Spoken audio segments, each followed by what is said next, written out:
Howdy folks, I'm Grotesque Goblin, gruesomely grating garden grub. I'm Amber. And here's more garden grub for us to grate. Turns out that the garden was humans and I'm a goblin, and so that was a great garden that we grated. I don't know. I thought you were just making a salad, but okay, that makes it a little more disturbing. That's what goblins do, isn't it? I think goblins eat people. I have no Pretty idea. sure they do. Let me know if you think goblins eat people. Let's get started. Maybe not the Goblin King. Maybe the Goblin King? David Bowie. Let's get started. Alright folks, and our first letter is titled, Am I a Jerk for Telling a Woman to Charge a Guy More at a Yard Sale? I was shopping around our city's yard sales yesterday and stopped to look at some clothes. While I was looking, a guy walked up and asked an old lady running the sale if she had anything golf related. My ears perked up because I've just recently gotten into golf. The lady said that her late husband had some clubs, but didn't know what they would be worth, so she dragged them out to show the guy. It was obvious that the guy knew golf. By the way, he took a couple of practice swings, and you could tell by his car and clothes that he appeared to be well off. As he looked around the bag, the lady was telling him that her husband had just passed away, and that she didn't know if the clubs were worth anything. He said that they weren't that great and offered around $200 for everything. She seemed hesitant and said that she didn't know, and he just kind of talked over her and said, "Here, I'll grab some money," and walked towards his car. I walked over to see what was in the bag. For anyone who knows golf, I'll throw this out there. Almost a new GT3 driver and a 3-wood, gently used Mizuno irons, nice Titleist wedges, a very nice looking Scotty putter, a great condition Titleist cart bag, and stuff combined that would be a steal at $1,000. Obviously, this lady's late husband spent a good penny on the clubs, and I felt bad for her, so I told her that she should pass on that guy's offer and have someone at the local courses pro shop help her price the stuff out if she wanted to sell it. She seemed totally shocked when I told her that the driver and the 3-wood were probably worth $800 alone. When the guy came back, he was glaring at me. When he tried to hand the lady the cash, she said no thanks, and that she was going to get the stuff appraised. He got upset and told her that she can't back out of the deal now, so I chimed in that they didn't really make a deal. He got mad at me and told me that I needed to mind my own business. Then the lady told him that she wasn't interested again and to please leave. He walked to the end of the driveway and just stood there like my angry toddler would, before he walked away and called me a jerk and stomped off. The whole thing was more funny than anything to me. I was telling the story to my coworkers today, and they were all dogging on me, saying that I should have just kept my mouth shut and let the guy get a good deal. But I felt wrong for letting him rip her off. So am I the jerk here? All right, folks, what do you think? No, you're absolutely not the jerk. And what is wrong with your coworkers that they would think ripping off a old lady is like a good thing to do? The thing is, he was strong-arming her. It wasn't like she had these clubs priced at $200. And No. even then, if it was a bad deal, she could have backed out. Yeah. But she didn't. He was strong-arming her, and OP was just protecting her. Well, also, he was like, oh, hey, do you have anything golf-related? And she brought the stuff out, right? Yeah. To show him. And then he started, like you said, strong-arming her and, for trying to force her to sell these clubs. This was a very, manipulative way of approaching the situation. He talked over her. He, tried to be like, these aren't worth anything. He looked over them, had the whole air of, authority and stuff like that. So, good on OP, right? Because she didn't know how much these were worth, and OP, is going to be able to help her actually get that her money's worth out of them, right? Mm-hmm. So no, I don't think that OP did anything wrong here, and I would watch my back around coworkers like this, right? Yep. Because they've just shown their hand. They will, do you dirty anytime that they can if they feel like it's going to advance them, right? Mm-hmm. And plus, OP apparently, has $200 worth of golf clubs and stuff like that, right? So why would OP could have bought them, over this person, right? Why wouldn't OP have been entitled to a deal here too, right? So I don't know. I just think the thing where they're like, oh, you should have let the guy get a deal. No, right? This is just a selfish, self-motivated thing. Don't scam people. Exactly. But let me know what you folks think. So anyhow, take care and good luck. And Timely Profile 1865 says, so you bought the clubs, right? Since it was going to be such a steal at $1,000, right? How are they now that you've played a few rounds with them so far? And Opie replies, haha, $1,000 is still a pretty penny for me. I'm rocking a true $200 set from Facebook Marketplace.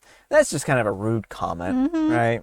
Well, I mean, I think this person just assumes that everyone is a self-interested jerk. And it's like, no, there are people who are actually good people and try to help other people. And Slater says, you work with people who would support a guy ripping off a widow? Who expressed disappointment that you didn't let it happen? Why do you even speak to these people? Are these even people? For goodness sake, let me tell you something. Her husband literally torpedoed back into this world through you to stop that nonsense from happening, not the jerk. And Special Drawer 4046 says this. And Clandahelena Redux says, yep, normally I would say you're the jerk for sticking your nose where it doesn't belong, but that dude was the jerk for trying to take advantage of a widow. F him. You were a good Samaritan, not the jerk. Alright folks, and our next letter is titled, Am I a Jerk for Refusing to Pick Up My 4-Year-Old from My Ex? I know how the title sounds, but hear me out. I have a 4-year-old with my ex. Him and his girlfriend are expecting a baby any day now. It was around 12 a.m. on Saturday when he called me and asked about me picking up my son because his girlfriend was in labor. I had no problem watching my son, but I had been drinking, so I told him that I wouldn't be able to pick him up and he needed to be dropped off. They live like 5 minutes from me. They live like a 5-minute drive away from me. He argued with me and told me that I needed to come and pick him up now since she was in labor. I explained that I had been drinking and would not be able to drive to come and get him because I did not feel safe driving myself, let alone with my 4-year-old in the car. I was perfectly capable of watching him, but he would need to be dropped off to me since I've had a few drinks. He called me irresponsible and told me that I shouldn't have been drinking so close to her due date. He never once told me her due date or that I should be available during his parenting time to pick him up in case she goes into labor. I told him that while my 4-year-old is my responsibility on my parenting time, his girlfriend and his new baby were not my responsibility. I also said that it would be irresponsible of me to drive after I had a few drinks. I reiterated that I was willing to take him, but he needed to drop him off because I would not be driving since I had a few drinks. He starts yelling at me over the phone, telling me to get over there now. So I just hung up and sent him a text that I was home if he decided to drop him off. He ended up dropping him off and screamed at me in front of our 4-year-old, so I took my son inside and I locked the door. This argument took about 30 minutes, while he could have just drove the 5 minutes and dropped him off and been on his way. I honestly feel sorry for the girlfriend for having to wait even longer to go to the hospital. But I was not about to put my son or anyone else in danger because he wanted me to drive while I had been drinking. Am I the jerk for refusing to pick up my son? All right, folks, what do you think? No, absolutely not the jerk. You did the responsible thing by choosing not to drink and drive. You're absolutely right that you could have put your life, your son's life, and anyone else on the road's life at risk if you had done what he wanted you to do. And it also, the audacity of him being like, well, you shouldn't have been drinking this close to her due date. Like, it is his responsibility as an equal parent to have a backup plan for when his partner goes into labor. It is not OP's responsibility to bend her entire life around this other person's pregnancy. Yeah, I mean, I think you pretty much said it all, but I do want to reiterate that I think that OP was being highly responsible by not drinking and driving. Don't drink and drive, period, right? There's nothing more to say than that. He needs to get a dose of reality if he thinks this is actually a responsible thing to do. Well, and he's willing to risk his son's life. Yeah. You know, I understand that he wants to get his partner to the hospital, but he wanted to do something risky that would have put his son's life in danger. Yeah, and he was telling her to do something illegal, right? Drinking and driving is illegal, and he was putting the risk of, like you said, OP, their son, and anyone else who was on the road at risk from, an accident. So, yeah, I think OP was very responsible here, and I just think this guy needs to mind his own needed to just drop the kid off and go to the hospital. But let me know what you folks think. So anyhow, take care and good luck. And Sexy Z says, not a jerk. Tell your ex that his lack of proper planning does not constitute an emergency for you. He had 9 months to make a contingency plan. It's not like you said no outright. You just said that you wouldn't drive. While drunk? That's you being responsible. Why is he so upset? And OP replies, because he couldn't control me. And John Excrement says, not the jerk for not driving, but you were sober enough to watch a 4-year-old? And OP replies, watching a 4-year-old isn't the same as operating a vehicle. Yeah, I mean, a 4-year-old isn't a 2,000-pound object that can run people over and kill them. Last I checked, at least, unless OP has some exceptional genetics. Yeah. And when you're on the road, like a split second can make a big difference. You know, like presumably OP's house is set up in a way that it's relatively child proof because she has a son regularly. And so you don't need as fast reflexes. Like obviously, if you've had too much to drink, you shouldn't be watching kids, but a lot of people can have a drink or two and watch their child just fine. Yeah. All right, folks, and our next letter is titled, Am I a Jerk for Not Wanting Our Friend to Ever Come Back to Our House After He Ate Literally Everything That We Owned? My husband and I live abroad. Earlier this year, a mutual acquaintance, we'll call him Kay, reached out saying that he had been scammed with an apartment rental and had nowhere to stay. At first, we only offered a weekend, but he was polite, helped around the house, and seemed grateful. So we ended up letting him stay for the full 20 days that he had asked for. During that time, some things rubbed us the wrong way. He never bought groceries, and multiple times he pretended that he was going to pay, but then forgot his wallet, or claimed that he could only use Apple Pay, not accepted at our local supermarket. He would eat way more than his share. Once my husband and I shared a half a pizza, and he ate the other pizza and a half without contributing. Still, we felt bad for him, so we let it go. Well, we stayed friendly, and a few months later, we were planning a 17-day trip. Since he was struggling with rent, we offered to let him stay at our place in exchange for taking care of our dog. I even wrote a Google Doc with instructions for the house, dog care, gym access, etc. I told him that he could eat anything that was going to expire, fruit, veggies, yogurt, etc. When we came back, everything was gone. And I mean everything. The entire fridge, freezer, pantry. He had finished 2 jars of jam, a whole jar of peanut butter, a giant Costco bottle of olive oil, condiments, rice, snacks, cheese, even my husband's supplements, creatine, protein, collagen. He completely destroyed a ceramic pan. He consumed things that usually last us 6 months in just 2 weeks. I honestly suspect that he might have taken stuff with him because it's ridiculous how much was missing. I didn't confront him except to ask to replace the pan, which he mocked me about. It's just a pan, why are you making a big deal out of it? I felt deeply disrespected. Now he keeps texting me, acting like nothing happened, and wants to hang out. I told my husband that I don't want him in our house ever again. My husband says that I'm being too harsh, and if he wants to stay friends, that is his choice. But I feel completely taken advantage of and disrespected. So am I the jerk for not wanting to see this guy ever again and refusing to let him come back to our house? And I do want to read a comment real quick here. And Smoochno says, he didn't consume all that in that time. He emptied your place and took it back to his to last him a while. He stole from you like he was on a shopping spree. And everything's terrible, yo, says, I'm confused. How does letting him stay at their place help him if he's struggling with rent? It's not like they charge you less rent if you aren't at the place. You still get charged full rent no matter how many days a month you live there. And OP replies, in the country that we live in, it's common to rent rooms by the week.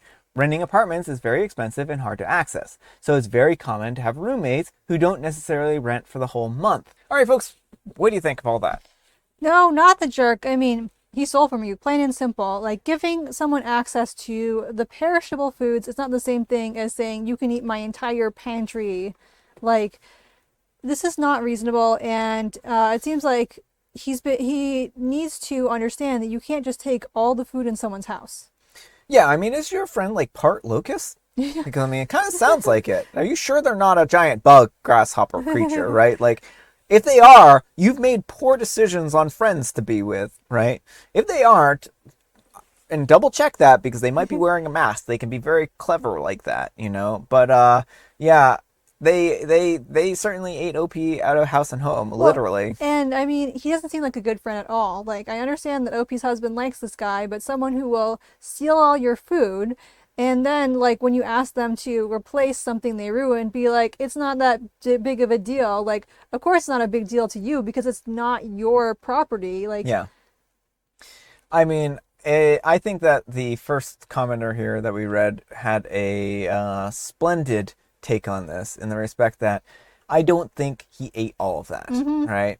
I think he stole it and brought it back to the apartment and just viewed OP's and their husbands, stay away as a opportunity to ransack them, right? Because that is a lot of calories for such a short period of time, right? Well, and like, who goes through an entire like condiment bottles in that period of time? Like, all the condiments completely gone. Yeah. Like, I could understand maybe using up one bottle of something, but every single condiment. Yeah. So, like, they just seem to have come back to like an empty pantry, period. I would also check to make sure that they don't have any missing possessions. Yes, that's an important point. Yeah, and I think that if this guy ever does stay over again, that it would be wise for OP and their husband to get a camera and tell them, hey, there's a camera here, just to let you know, right? Yeah, there's nothing to stop him from turning off the camera. Like, I don't think you should trust this guy anywhere near your pantry again. Well, I mean, if he turns it off, then that's all the evidence they need that he's kind of a shady guy, right? Oh, it just malfunctioned. Oh. Yeah, maybe. But I just think, again, like, OP shouldn't invite this guy over again. Yeah. I think the husband's in the wrong here. But let me know what you folks think. So anyhow, take care and good luck. All right, folks, it is tea time. Grab your beverages of choice. I've got some tea right here. And Amber, she has a joke. Why was the octopus mad at their clam friend? Oh, the octopus was mad at the clam friend because they clammed up.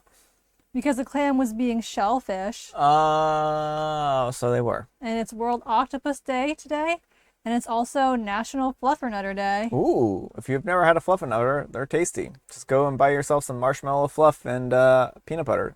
I always enjoyed them as a child. I'm sure they would be horrifyingly sweet now as an adult. And octopuses are extraordinarily intelligent creatures. Like, very, very smart. Very smart.